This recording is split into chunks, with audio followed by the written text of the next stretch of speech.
मरचू जंगल से लकड़ियां काटकर बाजार में बेचने गया, लेकिन उसे लकड़ियों के अच्छे दाम नहीं मिले। इस पर मरचू ने कहा, अरे भैया, इतने कम पैसे? इन पैसों में तो 2 वक्त का खाना भी नहीं मिलेगा। आप मुझे बहुत ही कम पैसे देते हैं। मैं इतनी मेहनत से लकड़ियां काट कर आता हूँ, लेकिन उनके पैसे मुझे बहुत कम मिलते हैं। भैया, तुम्हारी लकड़ियां होती ही इतनी कमजोर हैं कि मैं इससे ज्यादा पैसे नहीं दे सकता। तुम्हारी लकड़ियों के बस इतने ही पैसे बनते हैं। अरे भैया, कुछ ज्यादा कर दो ना। वो क्या है ना कि इन पैसों का तो कुछ भी नहीं आता। मैं अपनी जिंदगी कैसे गुजारूंगा? भैया, तुम जाकर अच्छी लकड़ियां लाओ, तभी इन लकड़ियों का अच्छा दाम मिल पाएगा, वरना इन लकड़ियों का तो यही दाम है। ये सुनकर मरचू बहुत ज्यादा परेशान हो गया और पैसे लेकर किराने की दुकान से सामान खरीदकर घर आ गया। घर पहुंचते ही मरचू की पत्नी सीता ने कहा, अरे जी, सामान ले आए आप? हाँ जी, सामान ले आया हूँ। सीता के चेहरे पर खुशी छा जाती है, लेकिन जब उसने सामान देखा, जी, इसमें तो बहुत थोड़ा सामान है। हाँ सीता, मुझे पता है कि यह सामान बहुत थोड़ा है, लेकिन मैं क्या करूं? मेरे पास जितने पैसे थे, मैं उतने का ही सामान लेकर आ गया हूँ। इस तरह हमारा गुजारा कैसे हो पाएगा जी? आपको तो पता ही है कि हम कितनी मुश्किलों से गुजारा करते हैं। हाँ हाँ, मुझे पता है, लेकिन मैं कर भी क्या सकता हूँ? मेरे पास इतने पैसे ही नहीं कि हम एक अच्छी जिंदगी गुजार सकें। इतनी मेहनत कर रहा हूँ, लेकिन फिर भी मेहनत का फल नहीं मिल रहा। इतनी मेहनत से अच्छी लकड़ी काट कर आता हूँ, लेकिन मुनासिब दाम नहीं मिलता। मैं तो बहुत परेशान हूँ। क्या करूँ? कहाँ जाऊँ? अरे जी, आप परेशान न हो, आप कोई और काम देख लें। मैंने कई बार काम तलाशने की कोशिश की, पर किसी ने भी मुझे काम नहीं दिया। ये सुनकर सीता भी काफी ज्यादा परेशान हो गई। मरचू से सीता की परेशानी नहीं देखी गई। उसने अपनी पत्नी सीता से कहा, मैं फिर से जंगल की ओर जा रहा हूँ। अरे जी, अभी मत जाइए ना, वैसे भी शाम हो रही है। आप कल चले जाइएगा, अभी मत जाइए। ठीक है, अगर तुम रोक रही हो तो मैं नहीं जाता। मैं कल चला जाऊंगा। इसके बाद मरचू गांव में घूमने के लिए चला गया। तभी उसे एक आदमी मिला और उसने कहा, कहाँ जा रहे हो भैया? और सुनाओ, क्या हाल चाल है? जिंदगी कैसे गुजर रही है? अरे भैया, तुम्हें तो पता है कि लकड़ियां काटकर कैसे गुजारा होता है। हाँ भैया, तुम सही कह रहे हो। और आसपास के जंगलों में अच्छी लकड़ियां भी नहीं है। इसके लिए तो जंगल के अंदर जाना पड़ेगा। पर जंगल के अंदर तो काफी सारे जंगली जानवर होंगे। मुझे बहुत डर लगता है भैया। मैं जंगल में कैसे जाऊंगा? हाँ भैया, जंगली जानवर तो होंगे, लेकिन अच्छी लकड़ियां तो वहीं से ही मिलेंगी। ये सुनकर मरचू बहुत ज्यादा परेशान हो गया, लेकिन वह आदमी बिल्कुल ठीक कह रहा था। जंगल के किनारे की सारी लकड़ियां कट चुकी थीं। अब सिर्फ जंगल के अंदर ही अच्छी लकड़ियां बची थीं। अगली सुबह मरचू लकड़ियां काटने जंगल की ओर चल पड़ा। जंगल में आने के बाद मरचू ने कहा, अरे, यहाँ पर तो लकड़ियां ही नहीं हैं। वो आदमी सही कह रहा था। लकड़ियों के लिए तो जंगल के अंदर ही जाना पड़ेगा। और जंगल के अंदर जाना क्या सही रहेगा? मुझे तो बहुत डर लग रहा है, क्योंकि वहां पर तो काफी सारे जंगली जानवर होंगे जो खतरनाक होंगे।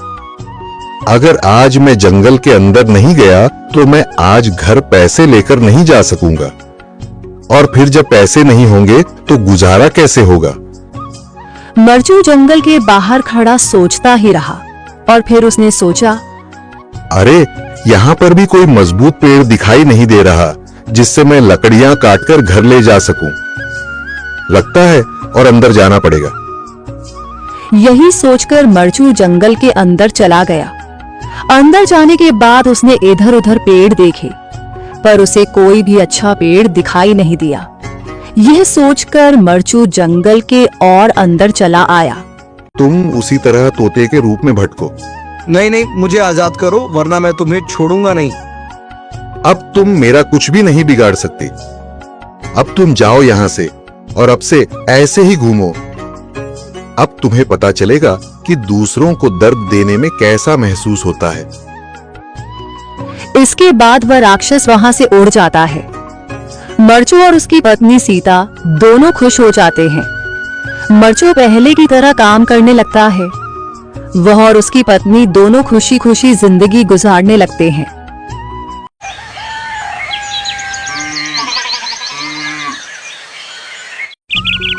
मरचू जंगल से लकड़ियां काटकर बाजार में बेचने गया, लेकिन उसे लकड़ियों के अच्छे दाम नहीं मिले।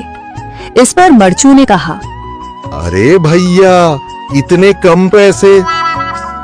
इन पैसों में तो 2 वक्त का खाना भी नहीं मिलेगा। आप मुझे बहुत ही कम पैसे देते हैं। मैं इतनी मेहनत से लकड़ियां काट कर आता हूँ, लेकिन उनके पैसे मुझे बहुत कम मिलते हैं। भैया, तुम्हारी लकड़ियां होती ही इतनी कमजोर हैं कि मैं इससे ज्यादा पैसे नहीं दे सकता। तुम्हारी लकड़ियों के बस इतने ही पैसे बनते हैं। अरे भैया, कुछ ज्यादा कर दो ना। वो क्या है ना कि इन पैसों का तो कुछ भी नहीं आता। मैं अपनी जिंदगी कैसे गुजारूंगा? भैया, तुम जाकर अच्छी लकड़ियां लाओ, तभी इन लकड़ियों का अच्छा दाम मिल पाएगा, वरना इन लकड़ियों का तो यही दाम है। ये सुनकर मरचू बहुत ज्यादा परेशान हो गया और पैसे लेकर किराने की दुकान से सामान खरीदकर घर आ गया। घर पहुंचते ही मरचू की पत्नी सीता ने कहा, अरे जी, सामान ले आए आप? हाँ जी, सामान ले आया हूँ। सीता के चेहरे पर खुशी छा जाती है, लेकिन जब उसने सामान देखा, जी, इसमें तो बहुत थोड़ा सामान है। हाँ सीता, मुझे पता है कि यह सामान बहुत थोड़ा है, लेकिन मैं क्या करूं? मेरे पास जितने पैसे थे, मैं उतने का ही सामान लेकर आ गया हूँ। इस तरह हमारा गुजारा कैसे हो पाएगा जी? आपको तो पता ही है कि हम कितनी मुश्किलों से गुजारा करते हैं। हाँ हाँ, मुझे पता है, लेकिन मैं कर भी क्या सकता हूँ? मेरे पास इतने पैसे ही नहीं कि हम एक अच्छी जिंदगी गुजार सकें। इतनी मेहनत कर रहा हूँ, लेकिन फिर भी मेहनत का फल नहीं मिल रहा। इतनी मेहनत से अच्छी लकड़ी काट कर आता हूँ, लेकिन मुनासिब दाम नहीं मिलता। मैं तो बहुत परेशान हूँ। क्या करूं? कहाँ जाऊं? अरे जी, आप परेशान न हो, आप कोई और काम देख लें। मैंने कई बार काम तलाशने की कोशिश की, पर किसी ने भी मुझे काम नहीं दिया। ये सुनकर सीता भी काफी ज्यादा परेशान हो गई। मरचू से सीता की परेशानी नहीं देखी गई। उसने अपनी पत्नी सीता से कहा, मैं फिर से जंगल की ओर जा रहा हूँ। अरे जी, अभी मत जाइए ना, वैसे भी शाम हो रही है। आप कल चले जाइएगा, अभी मत जाइए। ठीक है, अगर तुम रोक रही हो तो मैं नहीं जाता। मैं कल चला जाऊंगा। इसके बाद मरचू गांव में घूमने के लिए चला गया। तभी उसे एक आदमी मिला और उसने कहा, कहाँ जा रहे हो भैया? और सुनाओ, क्या हाल चाल है? जिंदगी कैसे गुजर रही है? अरे भैया, तुम्हें तो पता है कि लकड़ियां काटकर कैसे गुजारा होता है। हाँ भैया, तुम सही कह रहे हो। और आसपास के जंगलों में अच्छी लकड़ियां भी नहीं है। इसके लिए तो जंगल के अंदर जाना पड़ेगा। पर जंगल के अंदर तो काफी सारे जंगली जानवर होंगे। मुझे बहुत डर लगता है भैया। मैं जंगल में कैसे जाऊंगा? हाँ भैया, जंगली जानवर तो होंगे, लेकिन अच्छी लकड़ियां तो वहीं से ही मिलेंगी। ये सुनकर मरचू बहुत ज्यादा परेशान हो गया, लेकिन वह आदमी बिल्कुल ठीक कह रहा था। जंगल के किनारे की सारी लकड़ियां कट चुकी थीं। अब सिर्फ जंगल के अंदर ही अच्छी लकड़ियां बची थीं।